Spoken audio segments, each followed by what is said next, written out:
Hello everyone, welcome to my channel. तो आइए हमारी story a demon and his angel के लास्ट पार्ट को स्टार्ट करते हैं।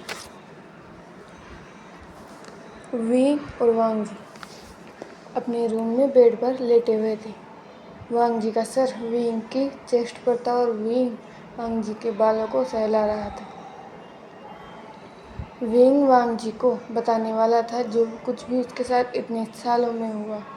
अब तक वांग जी जब भी विंग के बचपन के बारे में पूछता, विंग कुछ न कुछ बहाना बनाकर उन्हें टाल दिया करता, लेकिन वांग जी ने आज डिसाइड कर लिया था कि वो जानकर ही रहेगा और विंग ने को भी आज बताने में कोई प्रॉब्लम नहीं थी और आज वो यही बता रहा था। विंग ने कहा, ये बात बहुत पुरानी है लंजा। आज से लगभग 20 से 25 साल पहले मेरी मदर एक सेक्ट की राजकुमारी थी और मेरे फादर उसी सेक्ट के सेना के सेनापति थे। मेरे मदर और फादर एक दूसरे से बहुत प्यार करते थे, बट इससे पहले कि मेरी माँ उनके पिता को बता पाती कि वो मेरे फादर से प्यार करती हैं, उससे पहले ही माँ के लिए एक बड़े सेक्ट के राजकुमार का रिश्ता आ गया। और ये जानने के बाद माँ ने जब उनके पिता को बताया कि वो मेरे फादर से प्यार करती है, तो उसके पिता ने कहा कि वो सेक्ट बहुत बड़ा है और वो उनके खिलाफ जाने का रिस्क नहीं ले सकते। बट मेरी माँ किसी और से शादी नहीं कर सकती थी, इसीलिए वो उसी रात ही मेरे डैडी के साथ भाग गई। और दोनों भाग तो गए, लेकिन उनके पास रहने के लिए कोई भी जगह नहीं थी। मेरे पिता एक ऑर्फन थे और वो वहाँ सेनापति के तौर पर काम करते थे। इनके अलावा उनके पास कुछ नहीं था और चलते चलते वो गुस्सू आए। और तुम्हें पता है वो गुस्सू में किससे मिले? तुम्हारे अंकल से, जो कि मेरे फादर के पुराने दोस्त थे। उन्होंने एक ही जगह से स्टडी की थी और तुम्हारे अंकल ने हमें मेरे मदर और फादर को बाहर रहने के लिए कहा और मेरे मदर और फादर भी मान गए क्योंकि उनके पास कोई भी जगह नहीं थी और मेरी माँ उस टाइम मुझसे प्रेग्नेंट थी, तो वो कहीं जा भी नहीं सकती थी। और अगर उनके फादर को ये पता चला तो वो उनकी जान को खतरा भी हो सकता है, इसीलिए वो लोग वहाँ रुक गए। टाइम ऐसे ही बीत रहा था। मैं पैदा हुआ और धीरे धीरे मैं बड़ा होने लगा। मैं लगभग 10 साल का हो चुका था। एक दिन मैं कोल्ड केव के पास खेल रहा था, तभी अचानक से मैं कोल्ड केव के अंदर चला गया और वहाँ मुझे महागुरु लेनी मिली। उन्होंने मुझे वहाँ पर यीन आयरन दिया और उसको प्रोटेक्ट करने का प्रॉमिस लिया। मैंने ये बात जब अपने पेरेंट्स और तुम्हारे अंकल को बताई तो तुम्हारे अंकल ने कहा कि इस बात को किसी को भी बताना सही नहीं होगा, क्योंकि यीन आयरन के पीछे पूरा कल्टीवेशन वर्ड उस टाइम भी पड़ा हुआ था और अंकल को डर था अगर किसी को पता चला तो वो यीन आयरन का गलत यूज़ कर सकते हैं। इसलिए हमने इस बात को सीक्रेट ही रखा और पता नहीं कैसे वेनरूहान को पता चल गया। वेनरूहान के पास एक टुकड़ा पहले से ही था और वो उस टुकड़े से यीन आयरन के और टुकड़ों का पता लगा सकता था और उसे पता चल गया कि एक टुकड़ा गुस्सू में है। उसने वहाँ पर धमकी भरे खत भेजना स्टार्ट किया, लेकिन तुम्हारे अंकल के ऊपर कोई भी फ़र्क नहीं पड़ रहा था। वो मेरी मॉम और डैड को या मुझे हाथ से नहीं देना चाहते थे, क्योंकि जब तक हम लोग गुस्से में थे हम सेफ थे। अगर हम लोग बाहर चले जाते तो शायद हम सेफ नहीं होते। और एक रात तुम्हारे अंकल, तुम्हारी मदर और फादर तुम्हारे ग्रैंड पेरेंट्स के यहाँ चले गए थे, क्योंकि उस दिन लेम्पचैन पैदा हुए थे, इसलिए अंकल भी वहाँ चले गए। और पता नहीं कैसे वेनरूहान को ये पता चल गया और उसी दिन उसने गुस्सू पर अटैक कर दिया और मेरी मदर और फादर को मेरी आंखों के सामने मार दिया। मैं वहाँ से भाग गया था, लेकिन पता नहीं कैसे उन्होंने मुझे ढूंढ लिया। उन्होंने मुझे बहुत मारा, मुझ पर ब्लैक एनर्जी का यूज किया और मुझसे पूछा कि यीन आयरन का है, बट मैंने नहीं बताया क्योंकि मुझे लेने का वो प्रॉमिस याद था। उन्होंने मुझे प्रॉमिस उन्होंने मुझसे प्रॉमिस लिया था कि मुझे यूनायन को प्रोटेक्ट करना है। और जब विंदुहान को मुझसे कुछ नहीं मिला तो उसने गुस्से में मुझे ब्लू माउंट में फेंक दिया। एक पल के लिए तो मुझे लगा कि मैं मर ही जाऊंगा, क्योंकि ये ब्लैक एनर्जी बहुत सफोकेटिंग थी। जो मुझे ऐसा लग रहा था जैसे मैं सांस नहीं ले पाऊंगा रंजा। लेकिन पता नहीं एक अजीब सी पावर ने मेरी मदद की और धीरे धीरे मैंने ब्लैक एनर्जी को कल्टीवेट करना स्टार्ट कर दिया। और कुछ ही सालों में मैं ब्लैक एनर्जी को पूरी तरीके से कंट्रोल कर सकता था। मेरे पास ही आयरन था, उससे मैंने स्टेजन दिव्य तत्व बनाया और इसके आगे कोई भी टिक नहीं सकता था। उसके बाद मैंने अपनी इमोर्टलिटी हासिल की। मैं वापस घुस जा सकता था, लेकिन मैं जानता था कि मैं अब ब्लैक एनर्जी का यूज़ करने लगा हूँ। मैं डार्क कल्टीवेशन करता हूँ और मेरे पास जो 2 प्रीशियस स्टोन्स हैं, इसको लेकर फिर से गुस्सुपर अटैक होगा। लोग जितने फ्रेंडली दिखते हैं उतने होते नहीं हैं, उनके मन में कितना लालच होता है ये बात मुझसे बेहतर और कोई नहीं जानता। इसलिए मैं वापस घुसू नहीं गया। मैं वनरोहन को मारने का रास्ता ढूंढ ही रहा था, तभी तुम मेरे पास आए। मुझे पूरे कल्टीवेशन की खबर रहती है, लेकिन शायद उस दिन मुझे गुस्सू के बारे में कुछ ज़्यादा नहीं पता था, नहीं तो मैं वनरोहन को वहाँ पर अटैक करने ही नहीं देता। लेकिन फाइनली मैंने वनरोहन को मार दिया। पर मुझे लगा था कि यीन आयरन के 2 टुकड़े वनरोहन के पास है और 1 टुकड़ा मेरे पास। मुझे नहीं पता था कि 2 टुकड़े कहाँ थे। तभी शुयंग मेरे पास आया। कुछ सालों पहले ही मेरे पास आया था और इसने मुझे 1 टुकड़ा दिया। इसने कहा कि इसे कोई टुकड़ा नहीं चाहिए, ये बस रहना चाहता है मेरे साथ, इसे एक फैमिली चाहिए। शुयंग बचपन से ही एक ऑर्फन है, तो वो हमारे साथ यहाँ पर रहने लगा। मैंने वेंस को एक दिन यीलिंग के मार्केट में देखा, जहाँ पर ये लोग भूख से तड़प रहे थे। इनको किसी ने खाना नहीं दिया। वनरोहन के गलत कामों को देखते हुए वेंचिंग और उसकी फैमिली सेक्स से अलग हो गई थी और तब से वनरोहन के लोगों ने इन्हें धमका रखा था, अगर कोई भी इन्हें फूड देगा तो वो अपनी जान से जाएगा। बट मुझे वनरोहन से कोई डर नहीं था, इसलिए मैंने वेंस को अपनी ब्लू माउंट्स में लिया और थोड़े दिनों में वो सब मेरे साथ रहने लगे।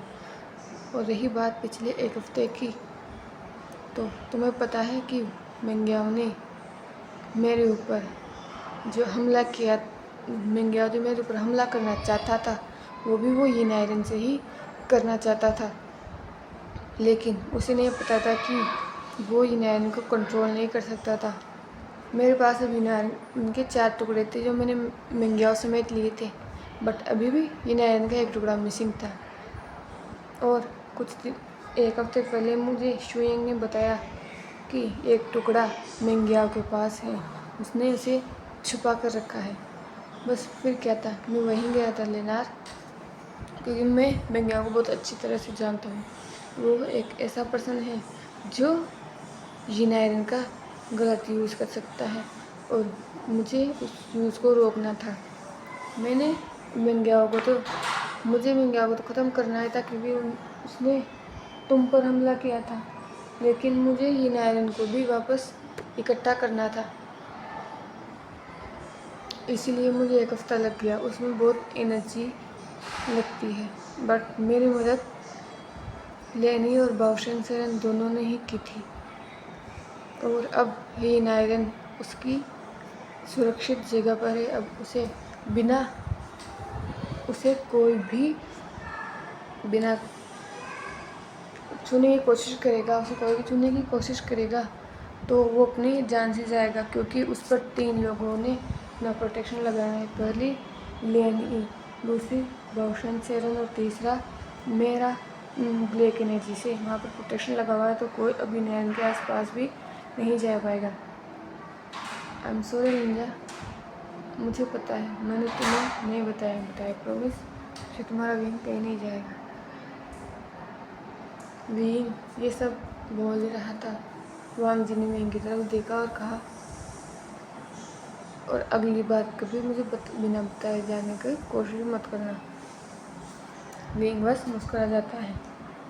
और अब टाइम ऐसे ही बीत रहा था। विंग एक रूम के बाहर खड़ा था और वो बस आगे पीछे चला जा रहा था। अंदर से वांग जी के चीखने की आवाज़ें सुनाई दे रही थी। वांग जी का लेबर पेन स्टार्ट हो चुका था और वांग जी की ये प्रेगनेंसी जितनी वांग जी के लिए हार्ड थी उतनी ही विंग के लिए हार्ड थी। विंग के लिए हार्ड ज़्यादा थी क्योंकि उसका नोबल हंग वांग, उसका काम हस्बैंड जो हमेशा शांति से रहता है, उसके मूड स्विंग्स इतने बढ़ गए थे कि विंग कभी कभी वांग जी बिना मतलब गुस्सा हो जाता, कभी रोने लगता और बहुत ज़्यादा खाने लगा था। अगर वांग जी को ये कह दे कि वो फेट हो रहा है तो उसे गुस्सा आ जाता और वो पूरे विशेक्ट को अपने सर पे उठा लेता था। लेकिन ये दौर उनके लिए सबसे ब्यूटीफुल भी था। आखिर उनकी लाइफ में एक नया मेहमान जो आने वाला था और इन सब में सबसे एक्साइटेड अयान था क्योंकि उसके लिए कोई सिबलिंग आने वाले था जो उसके साथ खेल सकता। अभी विंग उस रूम के बाहर खड़ा है और अंदर वेंचिंग लेंचुचैन एंड और हिलर है। थोड़ी देर बाद ही वांग जी के चीखने की आवाज़ बंद होती है और रूम का डोर ओपन होता है। वहाँ से लेंचुचैन बाहर आते हैं जिनके हाथ में एक बहुत ही नन्हा सा बेबी था। वो बाहर आकर विंग की तरफ देखते हुए कहते हैं, कॉन्ग्रेचुलेशन आशियान, तुम्हें बेबी बॉय हुआ है। ये जब ये बोलते हैं तो विंग की अपने आंसू को कंट्रोल ही नहीं कर पाता, उसके आंखों से आंसू बह जाते हैं। लेंचुचैन विंग की तरफ उस बेबी को बढ़ाते हुए कहते हैं, क्या तुम इसे अपनी बाहों में नहीं लेना चाहोगे? इस पर विंग कहता है, अगर मैंने इसे गिरा दिया तो मुझे बेबी को होल्ड करना नहीं आता दग्गा। इस पर लेंचुचैन मुस्कुराते हैं और कहते हैं, डोंट वरी, तुम इसे नहीं गिराओगे। फिर बोलकर वो विंग के हाथों में उस बेबी को रख देते हैं। विंग की पूरी बॉडी शेक कर रही थी। उसने उस बेबी की तरफ देखा जो अपनी बड़ी बड़ी आंखों से उस विंग को ही देखे जा रहा था। विंग के चेहरे पर एक स्माइल आ जाती है। वो उसके फोरहेड पर किस करते हुए कहता है, welcome to the world little one. ये बोलकर वो उसके पूरे फेस को किसी से भर देता है। और पीछे शुएंग और वेनिंग खड़े थे, वो भी तुरंत आगे आते हैं और बेबी को देखने लगते हैं। बेबी सच में बहुत क्यूट था, उसके चबी चबी चीक्स थे, बड़ी बड़ी आँखें थी। ये वो बिल्कुल वांग जी की तरह लग रहा था। तभी विंग को अपने रोज में टक फील होता है। जब वो नीचे देखता है तो आयुआन था जो ऊपर देख रहा था और उछलने की कोशिश कर रहा था। वो कहता है, बाबा मुझे भी देखना है, प्लीज़ दिखाओ ना। ये बोलकर वो विन करने लगता है। विंग मुस्कुराते हुए नीचे बैठ जाता है और आयुआन को उस बेबी को दिखाते हुए कहता है, आयुआन विंग की तरफ देखते हुए कहता है, बाबा ये इतना छोटा क्यों है, ये मेरे साथ कैसे खेलेगा? तो विंग मुस्कुराते हुए कहता है कि जब तुम पैदा हुए थे तुम भी ऐसे ही थे। वो लोग मुस्कुरा ही रहे थे। फिर शुएंग कहता है, पेट्रिया प्लीज़ मुझे भी देखने दो। विंग उस बेबी को शुएंग को देता है और चेन से पूछता है कि क्या वांग जी ठीक है? चेन बस नोट करता है और कहता है कि वांग जी थक गया है। फिर विंग उस बेबी को लेकर अंदर जाता है जहाँ पर वांग जी को क्लीन किया जा चुका था और उसी को बेड पर लेटाया जा चुका था। वांग जी थका हुआ था और उसकी आंखें धीरे धीरे बंद हो रही थी। तभी विंग उसके पास गया, उसके फोरहेड पर किस करते हुए कहा, thank you so much love, दुनिया का सबसे बेस्ट गिफ्ट मुझे देने के लिए। इस पर वांग जी मुस्कुराते हुए कहता है, थैंक्स टू यू विंग, मेरी लाइफ में आने के लिए और इसे इतना ब्यूटीफुल बनाने के लिए। मैंने कभी सोचा भी नहीं था कि कोई मुझसे इतना प्यार करेगा। अब एक दो दिन बीत चुके थे और अब उस बेबी का नाम रखना था। विंग और वांग जी ने बेबी का नाम ऑलरेडी ही सोच लिया था। उन्होंने उस बेबी का नाम वी सिजुई रखा था। लेन आयुआन का छोटा ओमेगा ब्रदर लेन वी सिजुई। और वे सुजुकी होने की खुशी में विसेक में बहुत बड़ा सेलिब्रेशन किया गया और आसपास के सभी सेक्ट्स को बुलाया गया था। अब सभी विसेक में आते थे, किसी को कोई प्रॉब्लम नहीं थी। तो इसी हैप्पी एंडिंग के साथ हमारी ये FF ख़त्म होता है। प्लीज़ बताइएगा कि आपको ये पूरा FF कैसा लगा। अगर मुझसे इस FF में कोई भी गलती हुई हो या कोई भी वर्ड मैंने ऐसा बोला हो जिसने आपको हर्ट किया, तो प्लीज़ मुझे माफ़ कर देना। And thank you for watching.